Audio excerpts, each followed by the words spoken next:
Greetings, ladies and gentlemen. It's your boy Fry Plantain, and today we're going to be checking out the latest episode of the Kill Tony podcast, where Tony Hinchcliffe finally addresses the backlash his comedy special has been receiving since it debuted 2 weeks ago. This should be very, very interesting indeed. Without further ado, let's get straight into it. Make-A-Wish gay soccer player pulled a first name. You guys are bumping each other like you knew I was going to say that, huh? Would you call him a gay soccer? Tony's going to say you look like a gay soccer player? You're spot on. You know my brand very well. Predictable punchlines by Tony Hinchcliffe. Seen a few of those reviews this week. By the way, had to make some edits thanks to our friends over at Netflix, and gave myself a little joke book after my special release this week. So, fuck all of you. I hate you. I'm an artist that takes incredible risks. You can all suck my fat cock. Anyway. So there you have it. Tony Hinchcliffe addressing for the first time, I believe, the backlash his comedy special received. Essentially, you know, it debuted 2 weeks ago. A lot of fans and a lot of non-fans alike have been going in on Tony Hinchcliffe, calling him a terrible comedian, saying he sucks at comedy, saying these jokes were lame, saying, you know, all kinds of things. You know, I dropped my own review of his comedy special 2 weeks ago, and I didn't go as hard as some people. Some people were going extremely hard. I essentially said that, you know, some of those jokes were kind of weak. He relied too much on racial content. Some of those jokes were just very, very kind of tepid, if you ask me. Hinchcliffe kind of acknowledged this. He kind of acknowledged that the special wasn't great. He talked about, you know, I might as well give myself a little joke book. We all know the little joke books are given to comedians, Kill Tony comedians, that are quite bad, you know what I mean? If you perform well on the Kill Tony platform, you're given a big joke book.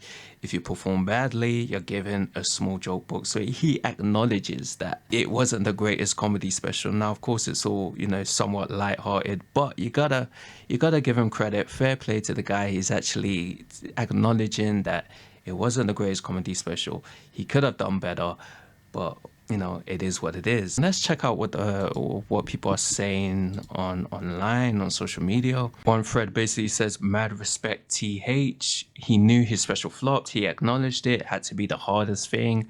Respect him even more. Ready for the next special. In the meantime, kill Tony all day. I thought he handled it like a man. Well done. Laughed it off. Shrugged off a loss. Not easy to do. Surprised me, to be honest."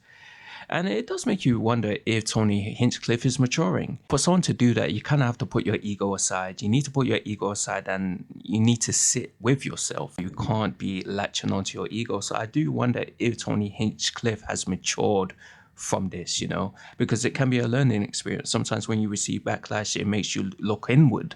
And it makes you think to yourself, well, perhaps I could have done better. Perhaps that's what's going to happen going forward. Tony Hinchcliffe is going to really try and work on his jokes. Maybe even when it comes to his own politics, he might evolve his politics. You never know. But you never know. When it comes to certain situations like this, backlash, online backlashes and whatnot, people change. People change all the time. So it does make you wonder if Tony Hinchcliffe going forward is going to change his politics and his comedy style. It does make you wonder. He even joked he had to give himself a small job. But exactly. This sub hates him though, so they'll probably pop off pretty soon on us, but whatever. It seems all of the subs that revolve around the manosphere are filled with hate watchers. I would say myself, fuck 99% of these guys politically, but a few of them are pretty hilarious. By a few though, I mean Tim Dillon and Shane Gillis. I mostly agree. You guys know I've dropped quite a few. Not quite a few, but I've dropped a few Tim Dillon and Shane Gillis videos, and usually I do tend to kind of agree with their sentiments. Some people don't like me for that. Some people believe that Shane Gillis is just another right-wing grifter. Like I've said in earlier videos, I believe Shane Gillis likes to stay in the middle. He's a comedian. He's just trying to make his money.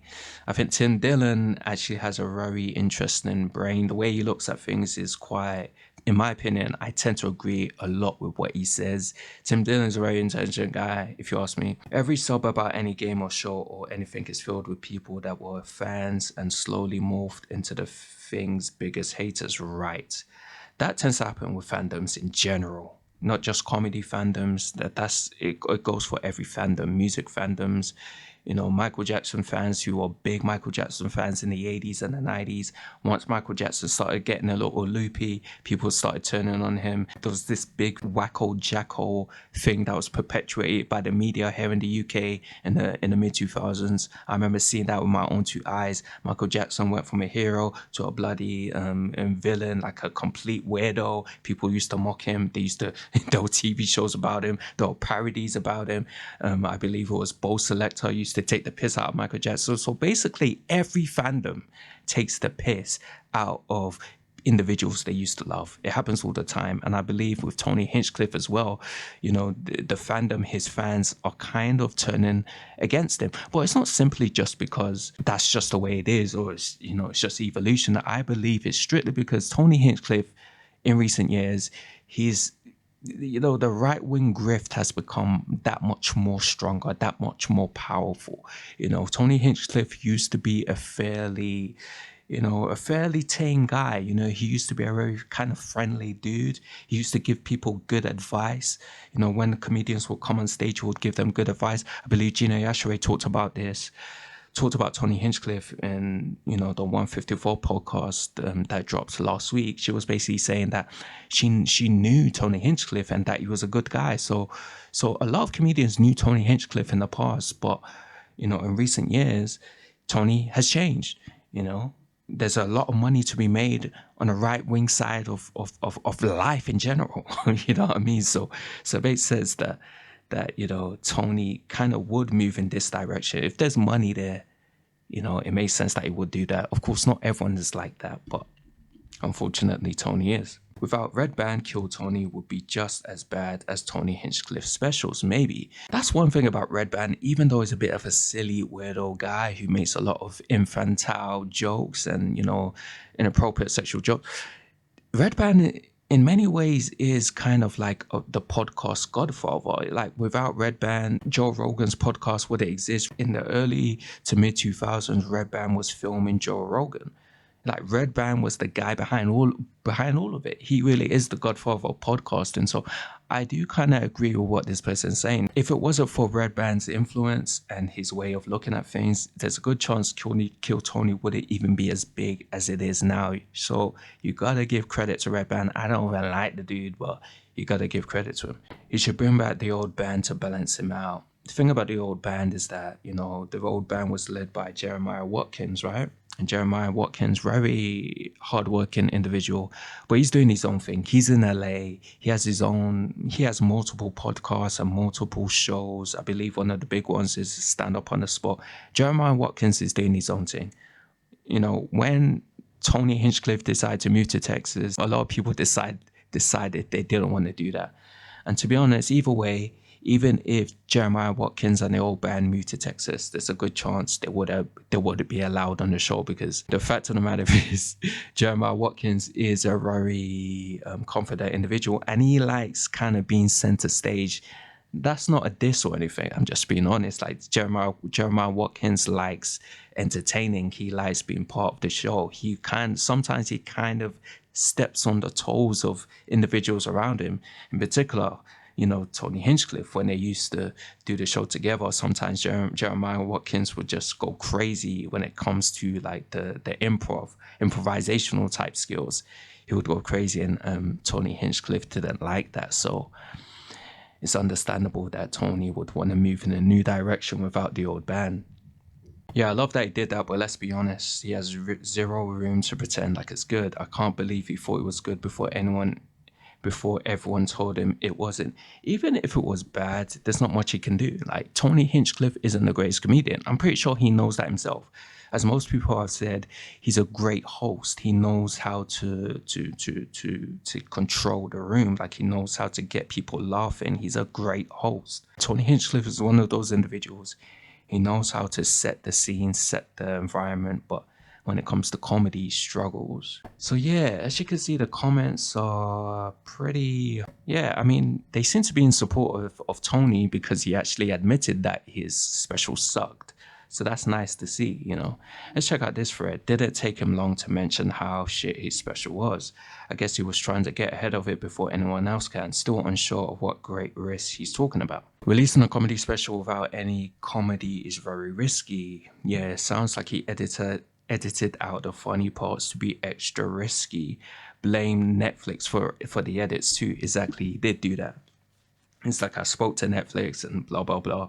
Yeah, there's nothing else he can say. Shit sucked. Sounds like he knows it, but still wants to save face by blaming Netflix and saying he took risks. Love kill Tony, so I bite my tongue and I'll let him have that. But deep down, we all know he's fucking sucks at stand up. Look, Tony Hinchcliffe, not the funniest guy in the world, but I do believe he can use this. He can use this as a learning experience. He can look inward and evaluate whether or not he wants to continue to move in this heavy right wing direction. You know what I mean? Because you have to wonder, is his politics, is his way of thinking kind of overshadowing his comedy? Maybe if you looked at things more broadly, if he wasn't so Trump crazy, maybe his comedy would be better. Maybe. We don't know. You ever watched the video of him doing an hour at the Comedy Store in LA the day before COVID lockdown? That was actually a pretty good hour, and even though I look back at some of the jokes being cringe as well, he had that room rolling. I've always watched the pseudo special a couple of times and showed it to a couple of friends who loved it. I haven't seen anything he's done since then, except the recent roast and MSG 2024. And Kill Tony has blown the fuck up since that as well. So it seems like he rarely gets stage time unless he tours. Exactly. He's inexperienced. He's not practicing. He does Kill Tony every week, and I'm sure that takes a lot of time and preparation. He needs to be on the stage regularly. He needs to be on the stage regularly, and he needs to. I just reckon Tony needs to go back to LA, talk to some of your old friends. You know what I mean? Because the fact of the matter is, Tony Hinchcliffe, it doesn't matter if he wears the cowboy hat, he is a LA comedian. People from Los Angeles have different sensibilities and different styles. You know, just because you remove yourself from your city of a region or where you kind of grew up doesn't suddenly make you a new person. You are your environment. You are what made you. So Tony needs to go back to LA. He needs to reintegrate back into that kind of culture. In my opinion, it would be nice to see Tony kind of, talk to all of these LA comedians and, engage with them and engage with these New York comedians. It would just be nice to see something fresh, because I just feel like in recent years, Tony has leaned too much towards the right and it's affected his comedy.